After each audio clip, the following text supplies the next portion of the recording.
This is what happens to a photographer if she forgets to bring her tripod. Let's see. This is a street photography, so probably this will be good. There you go.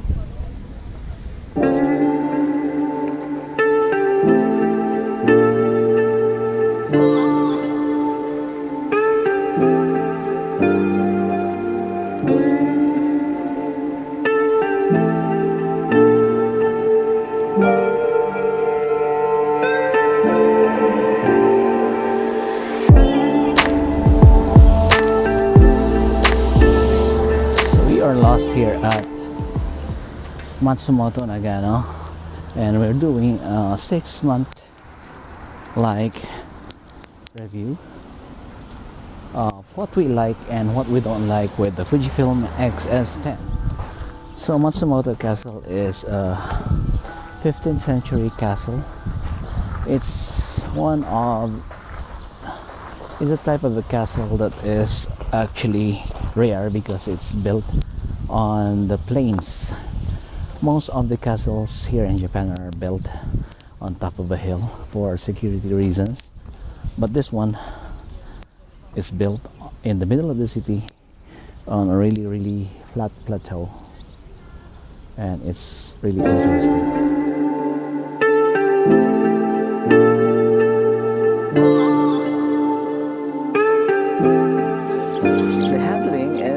Perfect to my hands. My hands are small. I'm a small guy, so it's perfect for me. And of course, you have a fully articulating screen in which you can view yourself if you're doing blog, if you're a vlogger, or you're shooting yourself, you're talking. That would be perfect for you. Now the controls are not as perfect as I want it to be, but you can adjust yourself to it. And then when you get used to it, and then it's like, okay, it's easy to control.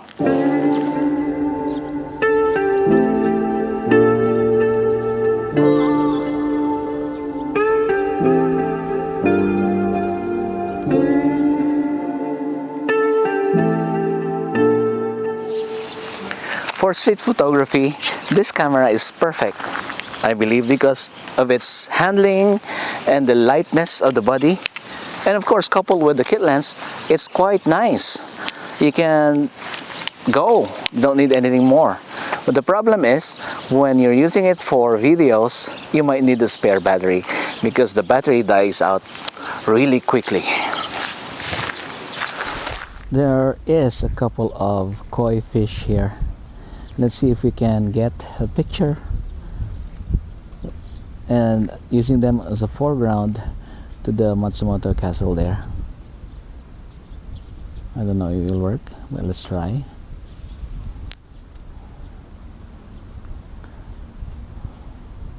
Here we go. This is handheld. There you go.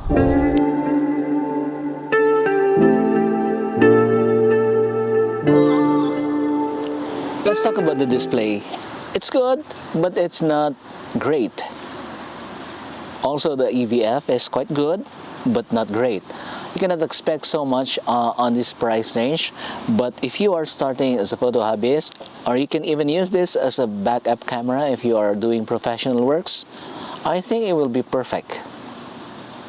The iconic shot of Matsumoto Castle always included this bridge here, which is now closed to the public. When I first came here in 2005, you can still go up there, but not anymore. So let's see, let's recreate the iconic shot of the Matsumoto Castle using the X-S10, and this is supposed to be it, except that there's a no enter there, or do not enter. So now this is the composition. This is handheld because we are on street photography, so I wanted to reduce the floor there and make it look bigger, but yeah, let me try this. So we are at ISO 80, and this is f3.5, and then 125. Oh, second, 125th, I should say. Here we go.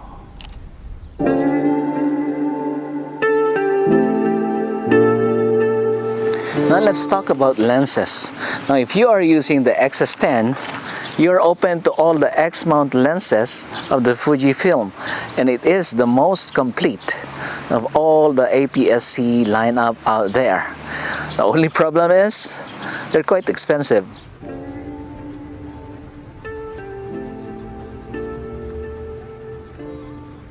The price of the X-S10 is in the $1,000 price range. But if you want to start immediately, I recommend that you buy the kit lenses, because by using the kit lenses, you can start with your photography, especially for the hobbyists. Okay, shutter speed 60 frames second. There you go. And it looks nicer here. The reflection of the castle in the water is much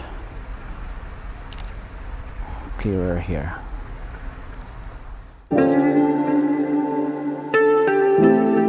The newest thing that I discovered with the X-S10 is that you can use this as a webcam, and you can do live broadcast in high definition.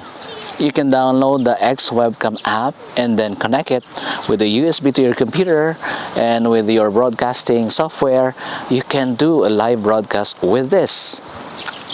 No hassles, and it works quite well. Now let's take a shot on top of the bridge. These are all handheld,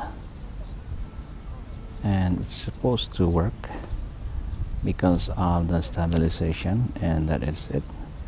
That's the picture.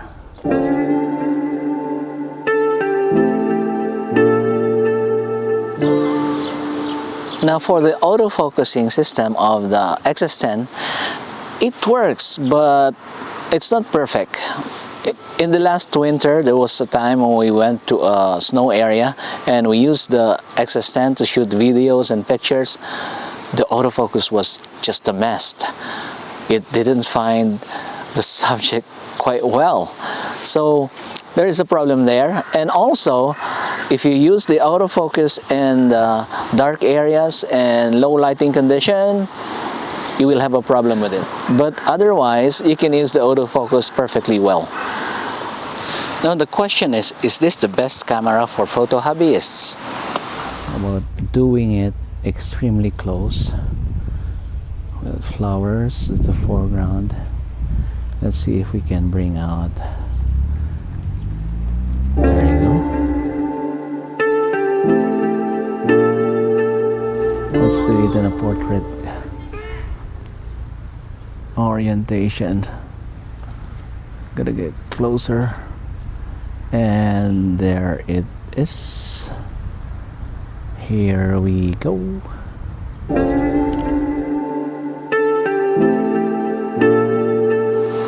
The answer is yes. If you are intending to go professional in the future, this will be a good starting point. But when you're using for a hobby, you can use any camera and it's the best camera. But if you are intending to go up the ladder of photography, I think it's one of the best.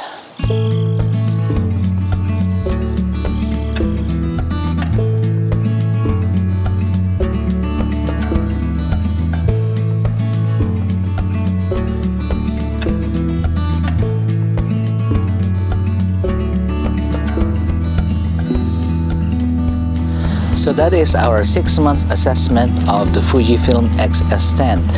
What do you think? If you have other comments, if you have other experiences, please share it with us in the comments below. It would be nice. And again, that's it for today's video. We are here at Matsumoto Castle in Matsumoto City, Nagano. Hope to see you again on the next video. Thank you for watching.